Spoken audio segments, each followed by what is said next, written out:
देख रहे हैं पावर न्यूज भारत।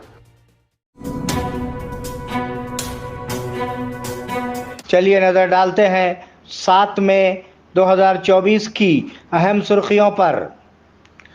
हमें 400 सीटें क्यों दी जाएं? वजीर आजम नरेंद्र मोदी। केसीआर तेलंगाना कौम के बाप नहीं है, सीएम रेवंत रेड्डी। मुझ जैसे लोगों को गिरफ्तार करना जुल्म है, एमएलसी के कविता।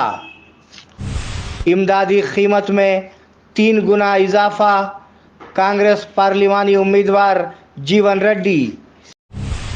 हमें 400 सीटें क्यों दी जाएं? वजीर आजम नरेंद्र मोदी। वजीर आजम नरेंद्र मोदी ने कांग्रेस के उन इल्जामात को मुस्तरद कर दिया कि अगर एनडीए को लोकसभा में 400 से ज़्यादा सीटें मिलती हैं तो वो आइन में तरमीम करेगी।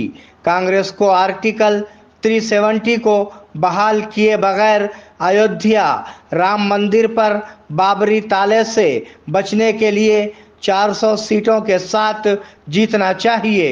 अगर कांग्रेस ओबीसी कोटे पर डाका डालकर मुसलमानों को रिजर्वेशन नहीं देती है तो 400 सीटें दे। उन्होंने मध्य प्रदेश के धार के दौरे के दौरान कहा। केसीआर तेलंगाना कौम के बाप नहीं है, सीएम रेवंत रेड्डी। सीएम रेवंत रेड्डी ने मशवरा दिया कि कोई भी केसीआर को तेलंगाना कौम का बाप ना कहे। पहली नस्ल में रियासत के लिए लड़ने वाले कोंडा लक्ष्मण तेलंगाना कौम के बाप हैं, इसीलिए हम उन्हें एहतराम से बापू जी कहते हैं। दूसरी नस्ल में प्रोफेसर जयशंकर तेलंगाना कौम के बाप हैं और चंद्रशेखर एक खालिस सस्ता सैकिट था जो एक ओहदे के लिए काम करता था। उसे कौम का बाप मत कहो, इस तरह के अल्फाज उसे जेब नहीं देते, सीएम रेवंत रेड्डी ने कहा। मुझ जैसे लोगों को गिरफ्तार करना जुल्म है, बीआरएस एमएलसी के कविता।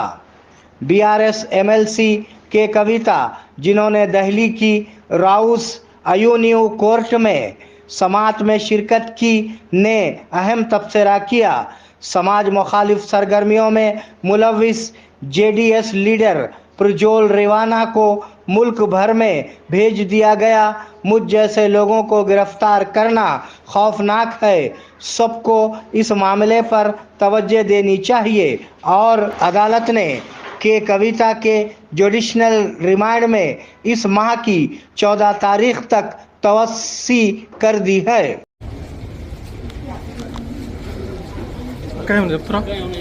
ప్రజ్వల్ రేవన్న లాంటి వాళ్ళని వదిలేసి వాళ్ళని దేశం దాటించి వాళ్ళంటి వాళ్ళని అరెస్ట్ చేయడం చాలా అన్యాయం. ఈ విషయం అంతా గమనించాలని కోరుతా ఉన్నాను. Thank you. इमदादी कीमत में 3 गुना इजाफा, कांग्रेस पार्लिमानी उम्मीदवार जीवन रेड्डी। निजामाबाद कांग्रेस पार्टी के पार्लिमानी उम्मीदवार जीवन रेड्डी ने कहा कि यूपीए के दौरे हुकूमत में कम से कम इमदादी कीमत 2004 में 450 रुपये से बढ़ाकर 2014 में 1350 रुपये हो गई। उन्होंने किसानों की आमदनी को दुगना करने का वादा करते हुए सरमायाकारी को दुगना करने पर मरकज पर तनकीद की। खाद, पोटासियम और डीएपी की कीमतें बढ़ गई हैं। 50 రూపాయల క్వింటల్ 1350 అయింది 10 ఏళ్ళల్లో. ఇప్పుడు బీజేపీ అధికారానికి వచ్చి 10 ఏళ్ళు అయిందయ్యా. 1350 ఎంత ఉంది? 2200 ఉన్నది. అంటే కనీసం రెట్టింపు కాలేదు. రెట్టింపు కావాలన్నా 2700 కావాలి. ఇంకేం చెప్తారు వాళ్ళు? కిసాన్కి ఆమ్దానీ 2 గునా కరుంగా అంటాడయ్యా. కిసాన్కి ఆమ్దానీ 2 గునా కరుంగా అని చెప్పంటే రైతు ఆదాయాన్ని నేను రెట్టింపు చేస్తా అని చెప్తుండు. నువ్వు రైతు ఆదాయం రెట్టింపు కాదురా నాయన, పెట్టుబడి రెట్టింపు చేసిందని చెప్పంటున్నా. రసాయనిక ఎరువులు కాంప్లెక్స్ డబుల్ అయింది. డిఏపి రెట్టింపు అయింది, పొటాష్ పెరిగింది, సూపర్ పెరిగింది, యూరియా ఏదైతుందో 50 కిలోల సంచిని 5 కిలోలు తక్కువ చేసి దొంగ దెబ్బతీసి నిజమవుతామన్నా. పురుగు మందు ధర పెరిగింది. ట్రాక్టర్ దున్నుకుందామంటే ఏం కావాలనో డీజిల్ కావాలి. డీజిల్ ధర ఇప్పుడే పెద్ద అని చెప్పిండు సుదర్శన్ అన్న. అలా 2014లో 50-55 రూపాయలు డీజిల్ ఉంటే ఇవాళ ఎంత అయిందో 97-95 రూపాయలు డీజిల్ అయింది. రెట్టింపు అయిందా కాలేదా? కలుపు పెరిగింది, కైకిలు పెరిగింది, పట్ట ధర అయితే పెరుగుతలేదు.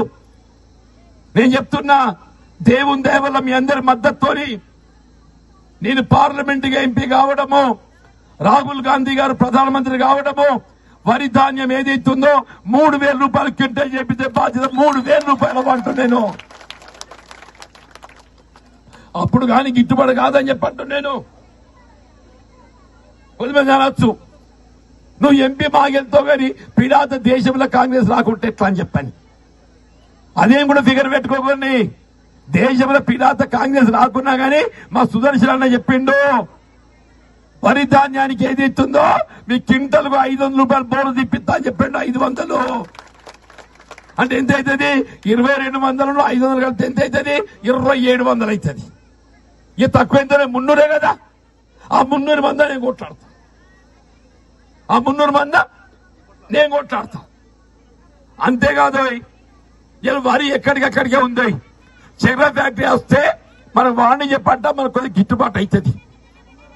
ఎందుకంటే బోధన చక్కెర కర్మాగారం ఉండే మన దగ్గర. అటు బోధన చక్కెర కర్మాగారం ఏదైతుందో అలా టీడీపీ బీజేపీ కలిసి 51% వాటా అమ్మేసిందయా. कांग्रेस हुकूमत अपनी बात पर कायम रहेगी। बोधन एमएलए पी सुदर्शन रेड्डी ने कहा कि कांग्रेस हुकूमत अपने वादे की पासदारी करेगी। कांग्रेस पार्टी के एमपी उम्मीदवार जीवन रेड्डी ने आज पार्लिमानी इंतखाबी मुहिम के हिस्से के तौर पर बोधन मंडल के पेगड़ापल्ली गांव में एक कार्नर मीटिंग का इनेकाद किया। लोगों ने एमपी उम्मीदवार जीवन रेड्डी को आशीर्वाद देने और भारी अक्सरियत से जीतने की अपील की। कांग्रेस पार्टी के कायदीन और आवाम ने शिरकत की। वो जहांगीर हैं, गांधी नहीं।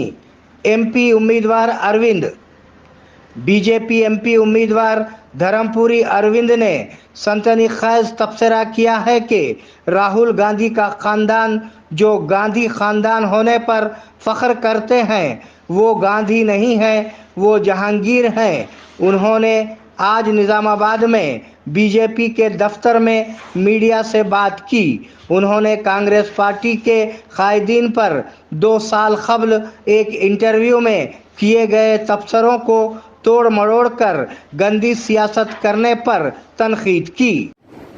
Congress party manifesto assembly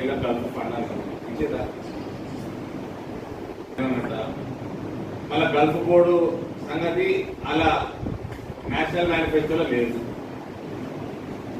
code ఏంటంటే ఇది నేషనల్ ఎలక్షన్ సంబంధం అర్థమైపోయింది. కొంచెం పాత జనరేషన్ వాళ్ళకి ఇంకా వీళ్ళని గాంధీలు అనుకుంటారు, రాహుల్ గాంధీ అని పెట్టుకుంటారు, ప్రియాంక గాంధీ అని పెట్టుకుంటారు. ఆమె ప్రియాంక వాడ్రా, రాహుల్ గాంధీ फिरोज जहांगीर मनवाड़ू। बुद्धे राजेश्वर की खिदमात यादगार हैं। Bodhan MLA P Sudarshan Reddy. MLA Bodhan P Sudarshan Reddy ने कहा कि बुद्धे राजेश्वर की खिदमात यादगार हैं। निजामाबाद जिले कांग्रेस पार्टी के एमपी उम्मीदवार टी जीवन रेड्डी ने आज मुतासरा खानदान से मुलाकात की। सौगवार खानदान से दिली ताज़ियत की। उन्होंने खानदान को यकीन दिलाया कि वो हमेशा उनका साथ देंगे। बहादुर बनने की तरगीब दी। उनके साथ कांग्रेस पार्टी के कायदीन, कारकुनान और दिगर मौजूद थे।